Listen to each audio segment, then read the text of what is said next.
Bien, amigos, continuamos en su agenda económica. Así que te decía que hay un apoyo importante que hay que destacar, y es un partido minoritario, un partido reciente, pero que tiene una simbología en particular, y es el partido que preside el mayor general retirado Zorrilla Osuna. ¿Por qué? Primero, porque es el primer partido que apoya, diríamos que el bloque que viene de otro litoral. Todos los partidos que han estado apoyando, dando su apoyo a Danilo Medina, son los que eran parte del bloque, ¿verdad?, y que han ratificado la alianza. Pero este es el primero y que de afuera, y que viene de ser una persona importante del candidato de la oposición.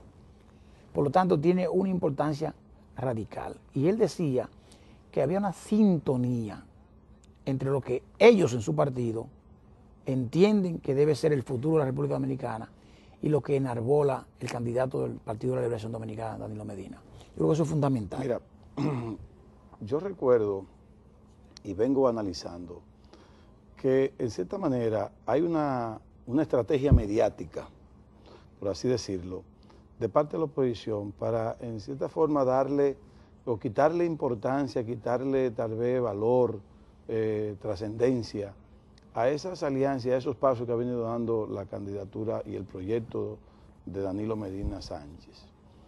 ¿Por qué yo te digo esto? Cuando estaba en la expectativa de quién iba a ser su compañero de boleta, Danilo siempre decía, así cuando aparecía en los programas, etcétera, que él no había decidido todavía quién, pero que de todos los posibles, la única que le sumaba era Margarita. No que los otros le restaban, sino que un candidato vicepresidencial lo que tiene que buscar es no restarle al candidato presidencial, pero que además de esto, Margarita no le restaba, no solo no le restaba, sino que también le sumaba. Entonces, comenzaron la gente a ver la potencialidad de esa candidatura vicepresidencial. Salió en las encuestas que la candidatura vicepresidencial tenía un 75% de importancia para el electorado. O sea, ¿qué tan importante es el candidato vicepresidencial en estas elecciones venideras? Y un 75% dijo que era muy importante. Entonces, cuando usted tiene que esa candidatura es muy importante, usted tiene que elegir un buen candidato vicepresidencial.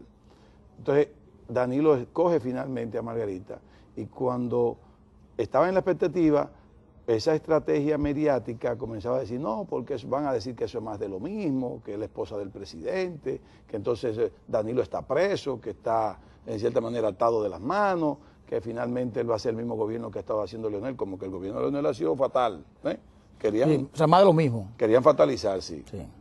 Entonces cuando finalmente lo eligen, ahí comienza otra vez a decir, pero que no le va a sumar tanto. Muchas encuestas salieron de que era un 2%, que un 1%, que no le sumaba.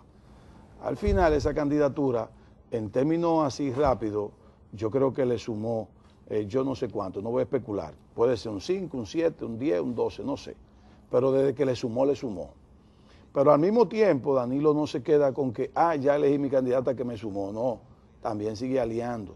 Entonces esas alianzas comienzan cuando, mira, la expectativa de que el partido de Zorrilla Osuna lo va a apoyar. Pero Zorrilla Osuna lo que son él y su esposa. Comenzaron a decir, que él y su esposa. Y que si se descuida ni su esposa. Muchos paquetes de cosas decían. Bueno, el asunto está, amigos. Yo no voy a decir cuánto le suma cada alianza a Danilo Medina. Yo lo único que sé, que la percepción es que la candidatura de Danilo sigue creciendo y que la de su candidato opositor más cercano sigue disminuyendo. Entonces, cuando ya usted, que estaba en mayo del año 2011 por debajo del 40% y ese candidato de la oposición estaba por encima del 50%, y que ahora vemos cómo la candidatura de Danilo está acercándose al 50% y el otro acercándose al 40%, entonces tú dices, pero bueno, espérate, entonces, ¿cuánto ha bajado la candidatura del candidato opositor? 15%. ¿Y cuánto ha subido la del candidato oficialista, por así decirlo, del Partido de la Liberación Dominicana? Ha subido 13%. Bueno, pues perfectamente, entonces uno está subiendo y otro está disminuyendo. No ha habido nuevas alianzas del partido, del candidato del partido opositor. No la ha habido. Muy por el contrario, amigos. Es bueno recordar que esta candidatura no ha podido cohesionar, no ha podido armonizar las fuerzas internas de su propio partido. No la ha podido armonizar. Las razones no sé. Yo no voy a incentivar ni a motivar a que eso sea así. Cada quien que haga su trabajo como debe ser. De hecho, no sé ni siquiera las razones, ni me interesan mucho. Lo único que yo estoy haciendo es un análisis político en el sentido de que hay una candidatura que está subiendo y hay otra candidatura que está bajando. Esto es unas elecciones que se están polarizando y es posible que si las cosas siguen así, que se tienden a ver así, o sea, a seguir esa tendencia, a seguir esa curva, aparentemente entonces en mayo, que a este pueblo no le gustan las doble vueltas, no le gustan las doble vueltas. La única doble vuelta que ha habido fue en el año 96. La primera. La única, ¿Cuándo comenzó? Que fue cuando comenzó el sistema, que fue cuando Peña Gómez se midió a Leonel Fernández o viceversa, Leonel Fernández a Peña Gómez. Recuérdense que es una candidatura de un máximo, de un líder máximo, el líder máximo de masa más grande que ha dado la historia dominicana, José Francisco Peña Gómez, un líder, un político meritorio, y aún así con la unión de las fuerzas reformistas y de la fuerza PLDista, en una segunda vuelta fue derrotado, porque no pudo sumar ese 2% que le daba el 50+1 a Peña Gómez, se quedó en el 48% y Leonel llegó al 53%. Entonces, fíjense cómo a este país realmente no le gusta la doble vuelta, la segunda vuelta. ¿Por qué no le gusta la segunda vuelta? Porque es perder el tiempo, porque es perder dinero, porque es incluso más tedioso, o sea, mucho más problemas en términos políticos. Entonces yo siento que aquí definitivamente va a haber una sola vuelta, que es la primera del 20 de mayo, y que aparentemente si las cosas siguen así, va a haber un candidato ganador que se llama Danilo Medina Sánchez, y va a un candidato que no va a ganar, que es el candidato del PRD. Razones, la veremos más adelante, pero no me parece que esa candidatura va a poder, después que está bajando, va a subir. No se ha visto nunca eso. Cuando un candidato presidencial en cualquier país del mundo comienza una tendencia bajista, de descenso, no sube. Mira, ese es un dato muy importante y también lo hemos discutido. O sea, un candidato que sale puntero en el electorado, con mucha alta probabilidad, que decía en alguna encuesta, comienza a caer, es sumamente peligroso. Ahora, hay un dato que tú decías ahí, y yo lo he oído inclusive al mismo candidato del Partido de la Liberación Dominicana, diciendo, por ejemplo, un candidato, yo no me atrevo a decir esto, lo voy a decir, un candidato que no tiene la capacidad para unir su partido, no tiene la capacidad para unir el país, o para manejar el país, o para gerenciar un país. Eso a mí no me gusta mucho. ¿Sabe por qué? Primero, porque la alianza o la unidad en ese partido no es tan fácil. No es tan fácil. Y lo revela la carta que manda Miguel Vargas Maldonado. Ahí hay problemas de fondo, estructurales de muchos años. Entonces, real y efectivamente, mañana se pueden poner de acuerdo. Bueno, lo conviene, vamos con la conveniencia. No, el problema no está ahí.